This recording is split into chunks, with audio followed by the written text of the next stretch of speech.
There has been a lot of talk about a potential bull run for the price of silver in 2024, and I myself am also fairly bullish on the metal for this year. However, there's a lot of things that are also working against it, and what I'm about to tell you now is news that just broke about what's happening that is going to have probably a fairly big impact on silver's price in the coming year here. So let's explore.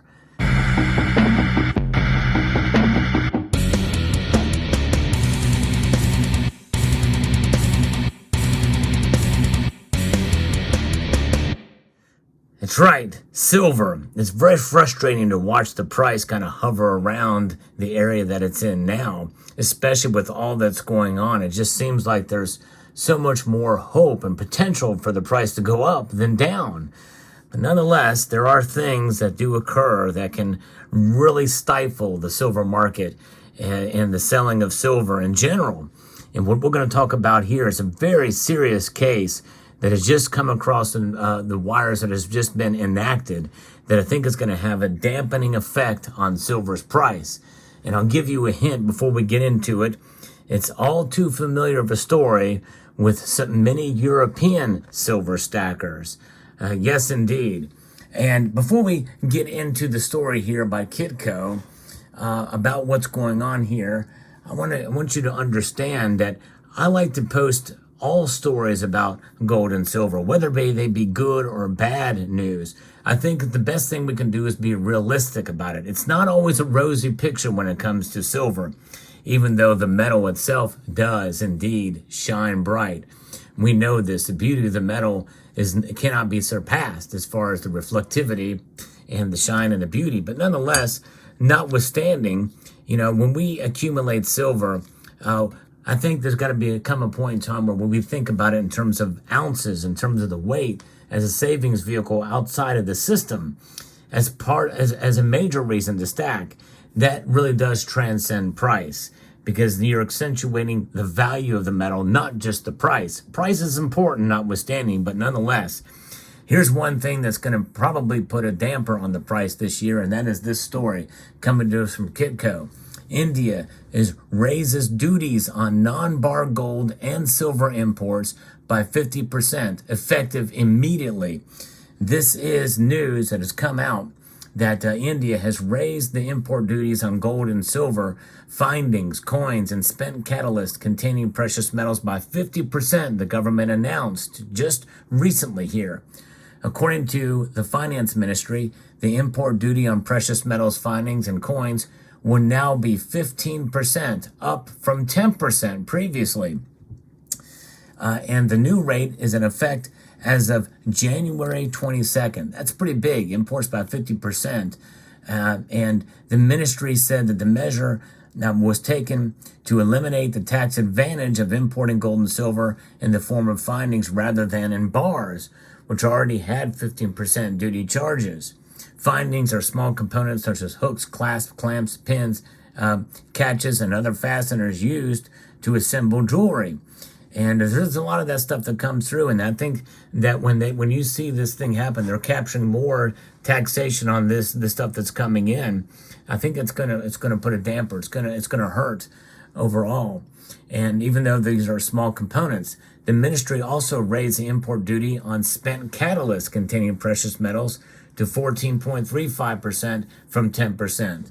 Spent organic-based catalysts containing precious metals are incinerated to recover their gold and silver content. A finance ministry official said that the move was made to prevent importers from circumventing the higher duty on gold and silver bars after they noted a surge in imports and gold findings over the last 2 months. They're trying to get around the tax. It just goes to show you how these taxes and people try to find clever ways to do it. And I'll tell you what, I'll give you another example of this. Taxes, if you can find a way, loopholes to against the tax code, people are going to do it. And rightfully so, because they are prohibitive. So for instance, in medieval Europe, people would essentially stack houses upside down. So you think about like some skyscrapers, they're tapered with the base being the widest, and then gets smaller as it goes down. as it rises to the sky. Well, it's the exact opposite in some of these towns where it tapers the other way because you're taxed on the square footage of the building footprint. So that way they have 2 and 3 floors, with the third floor with a more higher square footage of space on that third floor to avoid those taxes. Same type of deal here with these fasteners. So they were importing a lot more silver and gold, and with a record amount of silver being imported into India over the last couple of years, they're trying to capture that revenue in any way they can. And so this could hurt silver's price, its bull run as it happens, especially if they have been making this move and taking advantage of that loophole to get more silver into the country. And the imposition of additional duties on gold and silver findings is to bring them at parity with the overall customs duties on gold and silver, said Ganjam Pravjadkar, a partner with DBO India. India is the world's second largest consumer of gold, and unlike world number 1 China, which is also a leading gold producer, India's massive jewelry industry is entirely reliant on imports of precious metals. Kavika Chaka, research head for India at the World Gold Council, noted in December that high gold prices in India and around the world are impacting demand. Despite the busy wedding season, anecdotal evidence suggests that purchases have been lower than in recent years. That's for gold, though. Jewelry sales volumes seem to have taken a hit, and store footfalls has reported reduced since the peak festival period, Diwali. Reports suggest that the high gold price also limits the appetite for jewelers to build their inventories.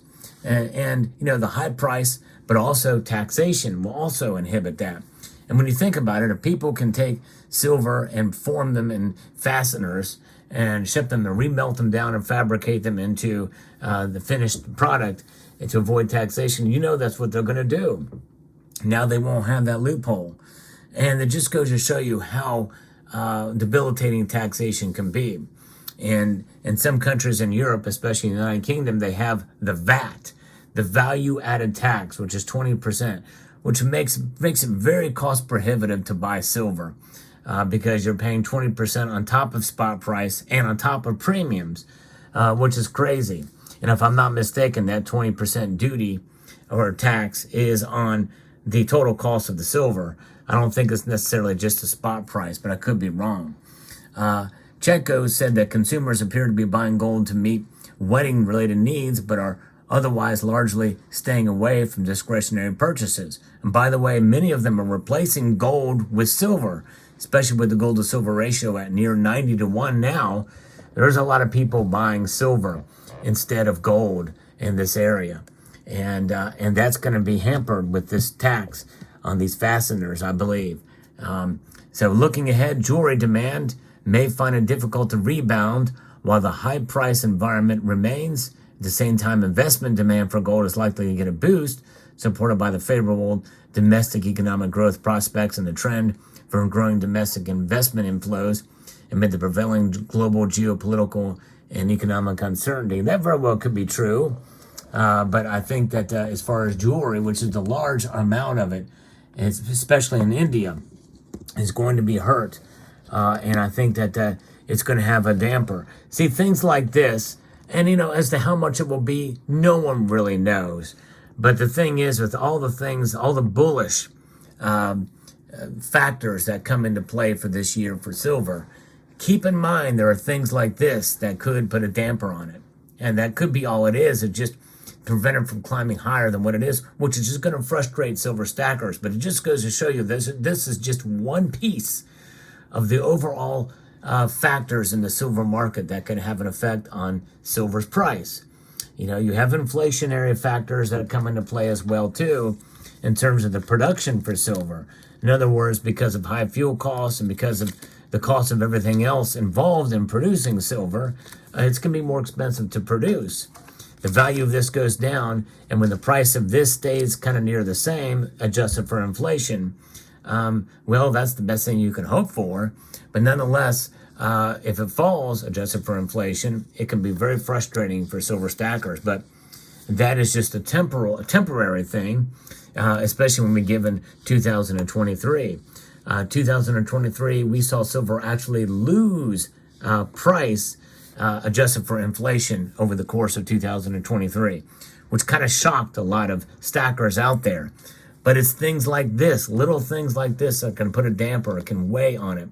It can really hurt the prospects for a bull run because it's stifling its growth. With all the other factors that are working for it, there's just as many, if not more, that are working against silver's price move in the natural market.